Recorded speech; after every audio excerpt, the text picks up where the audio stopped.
So Vicki, Yes. tell us, how did you first get involved? Well, Harold Mallett invited me to come out. It was a year ago. This is my second participation with the International Chili Society. We were out in the desert in California last year, and it was as simple as that, him contacting our publicist at Young and the Restless. And I was very interested. It sounded exciting and a lot of fun. Why did it sound interesting and a lot of fun for you? Well, I'm an advocate for children's issues, and I know that the Chili Society is a fundraiser, so to speak, for many different issues.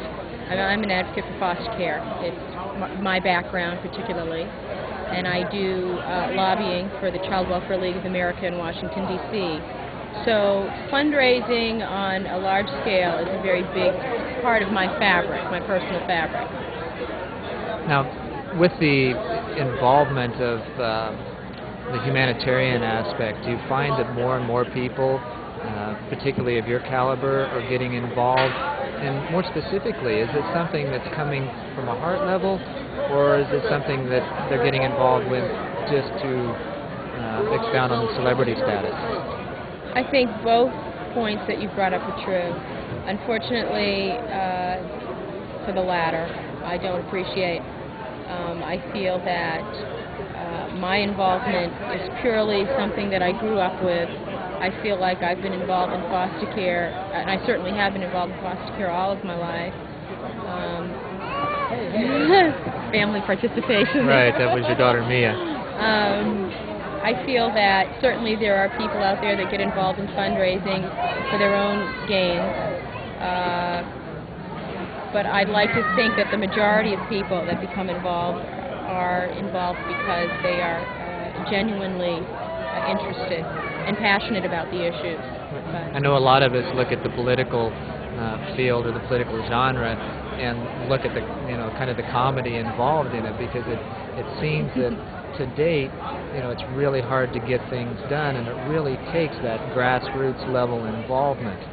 What kind of advice can you give to people to get involved and what to do?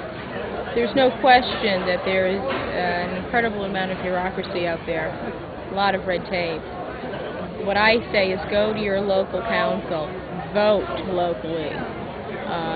That is our voice, your vote. I know a lot of people are discouraged when they hear the Electoral College ultimately are the people, or is the institution that ultimately votes for a president, but it is us, in fact, that takes to the Electoral College who to vote for. Exactly. Bottom line, it comes to the individual and getting out there and doing your part. Good. Victoria, thank you very much for your time. I really appreciate it. Absolutely. Great to meet you. How could I? I'm Floyd Red Crow Westerman. When our rivers and forests were pure and unthreatened, my people regarded all life as sacred. If we live by these values today, we'll have a future for our children.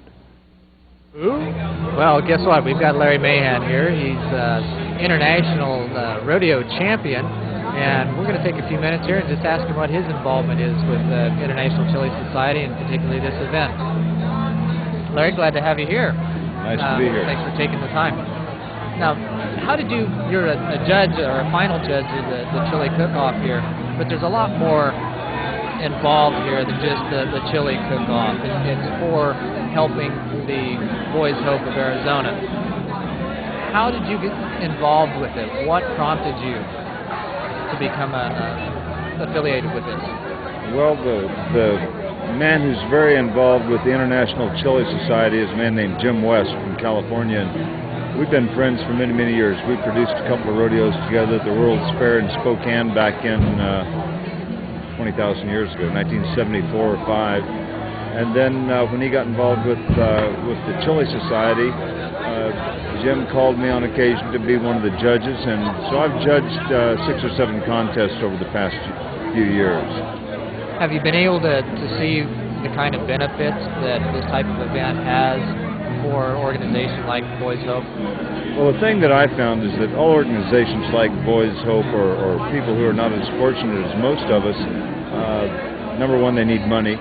But I think another thing that's just as important before you can raise money, people have to know about it. So to raise the profile of any organization for those who are not lucky or who've had a stroke of bad luck or whatever, that's where the International Chili Society comes in, because it does raise the profile.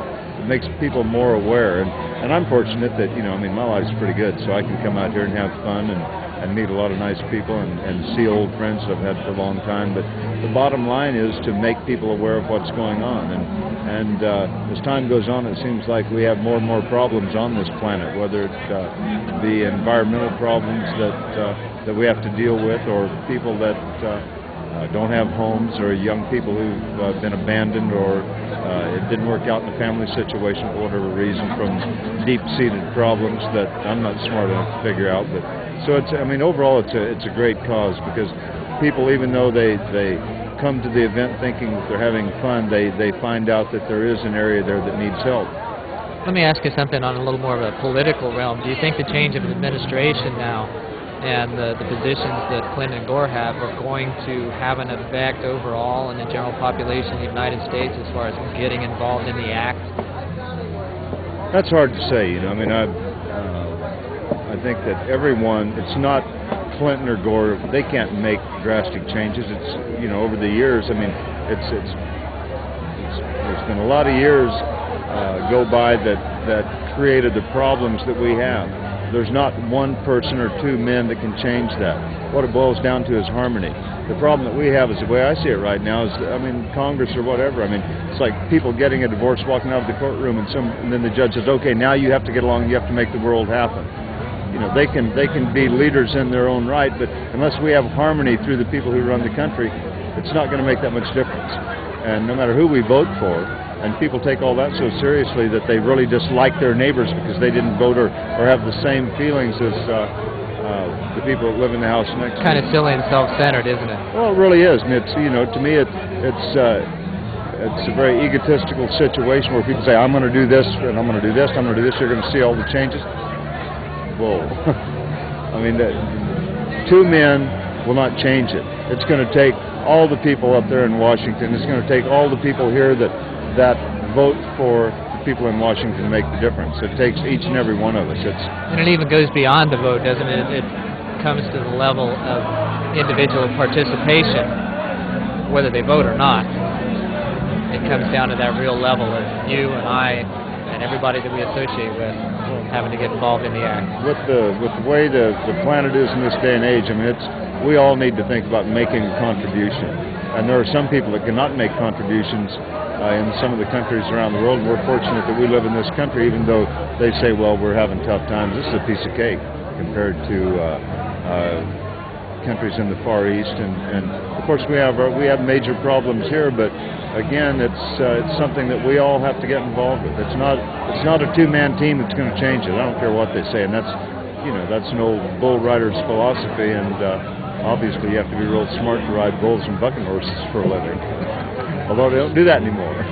Larry, I appreciate your time, and thanks so much for sharing with us. Sindor, my pleasure, and good luck with your program. Thanks so much. Yeah, thanks, man. I enjoyed it. And thank you. Remember, it's not going to happen with one or two. It takes all of us.